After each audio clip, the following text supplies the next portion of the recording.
Hello guys, welcome to KS academy. तो आज की इस प्रेजेंटेशन में हम बात करेंगे हेजनबर्ग अनसर्टेनिटी प्रिंसिपल के एक्सपेरिमेंटल वेरिफिकेशन की। तो जो हमें हेजनबर्ग ने अपना अनसर्टेनिटी प्रिंसिपल दिया, तो अकॉर्डिंग टू दिस प्रिंसिपल यहाँ पे अगर लिखा है तो इसका मतलब इस जो हमें इक्वेशन मिली थी वो इक्वेशन क्या मिली थी, delta X into delta P, यानी कि मतलब हमारी uncertainty in position into uncertainty in momentum is greater than equals to h upon 4 pi. तो अगर यहाँ पे प्रिंसिपल लिखा है तो इसका मतलब इसका प्रूफ होगा, इसका प्रूफ है, बट एक्सपेरिमेंटली से प्रूफ करना इतना आसान था नहीं, क्योंकि हमारे पास एक्सपेरिमेंटल सेटअप नहीं थे, इतने एडवांस टेक्नोलॉजी नहीं थी कि एग्जैक्टली इलेक्ट्रॉन की पोजीशन हमें पता चल जाए, momentum at the same time पता चल जाए। तो इसलिए हेजनबर्ग ने क्या करा, उन्होंने थॉट एक्सपेरिमेंट्स करे, यानी कि सब कुछ अपने इमेजिनेशन से प्रूव करा, और जो भी रिजल्ट निकल कर आया वो इस इक्वेशन को प्रूव करते थे। तो देखते हैं इस एक्सपेरिमेंट में। सबसे पहला एक्सपेरिमेंट हम करेंगे गामा रे माइक्रोस्कोप एक्सपेरिमेंट, और इसमें हमारे 2 एक्सपेरिमेंट है इस बार सिलेबस में। तो पहले देखते हैं इस एक्सपेरिमेंट में क्या होता है कि एक हमारे पास माइक्रोस्कोप है, और जिसमें जो हमने बिल्कुल आइडियल कंडीशंस ली हैं, इसमें मतलब कोई रिस्ट्रिक्शन कोई कुछ नहीं लगाया है।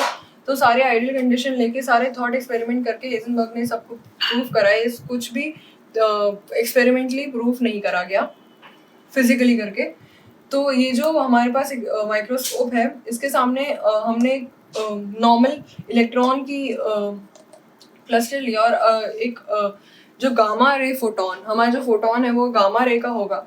गामा रे फोटोन को हमने पास किया, तो अगर वहाँ पे कोई इलेक्ट्रॉन होगा तो इलेक्ट्रॉन हमारे माइक्रोस्कोप की तरफ जाएगा और वहाँ पे जाके डिटेक्ट होगा। तो इससे हमें पता चल जाएगा कि वहाँ पे इलेक्ट्रॉन की पोजीशन है। तो अब क्या होगा कि यहाँ पे अगर वो इलेक्ट्रॉन वहाँ पे प्रेजेंट होगा तो वो हमारे माइक्रोस्कोप में डिटेक्ट हो जाएगा। जैसे कि हम लोग सब कुछ आइडियली ले रहे हैं, लेकिन हम फिजिक्स के लॉज भी फॉलो करेंगे। तो जो कोई भी माइक्रोस्कोप होता है उसका हमेशा कोई ना कोई रिजॉल्विंग पावर होती है उसकी। तो रिजॉल्विंग पावर क्या होती है, किसी भी ऑब्जेक्ट को कोई भी माइक्रोस्कोप किसी भी मिनिमम डिस्टेंस पे रखा गया हो, जहाँ से कोई भी माइक्रोस्कोप मिनिमम डिस्टेंस पे रखा गया हो जहाँ से वो जो ऑब्जेक्ट है वो उसे बिल्कुल क्लियर दिखे, इस मिनिमम डिस्टेंस को हम डेल्टा एक्स कहते हैं। तो ये मिनिमम, तो इसकी रिजॉल्विंग पावर हमारे पास आएगी delta X is equals to lambda upon 2 sine alpha, जहाँ पे जो एल्फा है वो यहाँ पे हमारा ये वाला एंगल है जो कि कोण के हाफ एंगल से बन रहा है। ओके, तो ये हमारे पास रिजॉल्विंग पावर आ गई। तो जो रिजॉल्विंग पावर में डेल्टा एक्स है, ये मिनिमम डिस्टेंस है, और यही है हमारे पास uncertainty in position of our electron.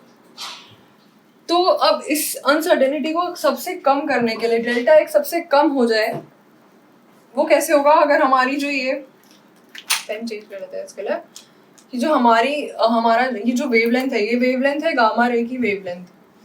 तो अगर ये गामा रे की वेवलेंथ कम हो जाएगी तो डेल्टा एक्स भी कम हो जाएगा। तो जो वेवलेंथ है वो हमने इसीलिए गामा रे की ली है, क्योंकि गामा रे की वेवलेंथ सबसे कम होती है, सबसे मिनिमम होती है पूरी सीरीज में, इसलिए हमने गामा रे यूज करा है। लेकिन वेवलेंथ 0 तो हो ही नहीं सकती ना, क्योंकि हमें रिड्यूस करना है इस अनसर्टेनिटी को, हमें अनसर्टेनिटी बिल्कुल 0 करनी है। लेकिन अनसर्टेनिटी 0 तब होगी जब ये डेल्टा 0 हो जाएगा, लेकिन डेल्टा 0 हो ही नहीं सकता। डेल्टा 0 अगर हो जाएगा तो हमारे पास कोई रे ही नहीं होगी, कोई रे नहीं होगी तो कोई एक्सपेरिमेंट परफॉर्म नहीं होगा। एल्फा 0 नहीं हो सकता, एल्फा अगर 0 हो जाएगा तो हमारे कोई एंगल पे डिफ्लेक्शन नहीं होगी, एंगल पे डिफ्लेक्शन नहीं होगी, डिफ्रैक्शन नहीं होगी, तो जिसकी वजह से ऐसा कर ही नहीं सकता इलेक्ट्रॉन। इलेक्ट्रॉन हमेशा वेव नेचर शो करता है। तो हमेशा ये जो ये क्वांटिटी है हमारे पास हमेशा आ रही है, जिसकी वजह से हमारे डेल्टा एक्स मतलब पोजीशन में अनसर्टेनिटी हमेशा होगी। अब अगर हम बात करें मोमेंटम की टर्म्स में, तो हम अगर इनिशियल मोमेंटम यहाँ पे पी डैश ले लेते हैं, तो वो जो कोलाइड होने के बाद उसका मोमेंटम होगा वो हम लेते हैं पी। ओके, तो यहाँ पे जो हमारे पास अल्फा एंगल है, तो इससे जो पी वाई एक्सिस में जो एंगल उसका कंपोनेंट बनेगा वो बनेगा पी कॉस अल्फा। वैसे उसकी हमें जरूरत नहीं है, अगर मैं यहाँ पे लिख दूंगी तो आप कंफ्यूज हो जाओगे। तो हमेशा मतलब एंगल के साथ हमारा जो कंपोनेंट बनेगा वो पी कॉस अल्फा, और जो यहाँ पे हमारा एक्स एक्सिस पे जो हमारा कंपोनेंट बनेगा वो बनेगा पी साइन अल्फा। तो अगर हम नेट पी निकालना चाहें तो अगर जो हमारा इलेक्ट्रॉन है अगर वो ओ बी डिस्टेंस ट्रैवल करता है तो हमारे पास नेट मोमेंटम क्या आ जाएगा, P dash minus of P sine alpha. जितना टोटल मोमेंटम था, इनिशियल मोमेंटम था माइनस फाइनल मोमेंटम, क्योंकि हमेशा इसमें मोमेंटम लूज होता है तो इसलिए ऐसे करते हैं।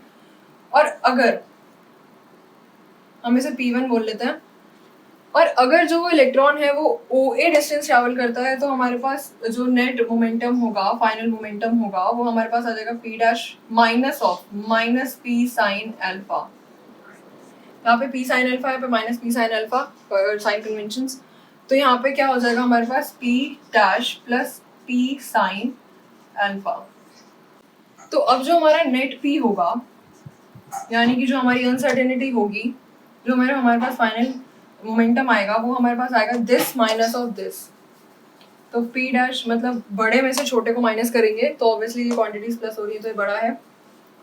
तो P dash minus plus of P sine alpha minus of P dash minus P sine alpha. तो यहाँ पे अगर हम सॉल्व करेंगे तो P डैश कैंसिल आउट हो जाएंगे, ये प्लस की क्वांटिटी बन जाएगी, तो हमारे पास क्या बन जाएगा 2P साइन अल्फा। ये हमारे पास हो जाएगी अनसर्टेनिटी मोमेंटम इन एक्स डायरेक्शन। ओके, तो हमारे पास दोनों अनसर्टेनिटीज आ गई, इसे भी मैं मिटा देती हूँ। तो अगर हम मोमेंटम की अनसर्टेनिटी को कम करना चाहें तो हमें अल्फा जीरो करना पड़ेगा उसकी वो अनसर्टेनिटी जीरो करने के लिए। लेकिन अल्फा मैंने वैसे ही बताया अगर जीरो हो जाएगा तो किसी एंगल पे डिफ्रैक्ट नहीं होगा तो ये एक्सपेरिमेंट परफॉर्म ही नहीं होगा। और बाकी अगर हम इस P को लिखते हैं, P हमारे पास होता है इक्वल्स टू, अगर हम ऐसे देखें तो लैम्डा इक्वल्स टू हमारे पास क्या होता है h/p according to de Broglie wavelength. तो जो P हो गया हमारे पास वो हो गया h/लैम्डा।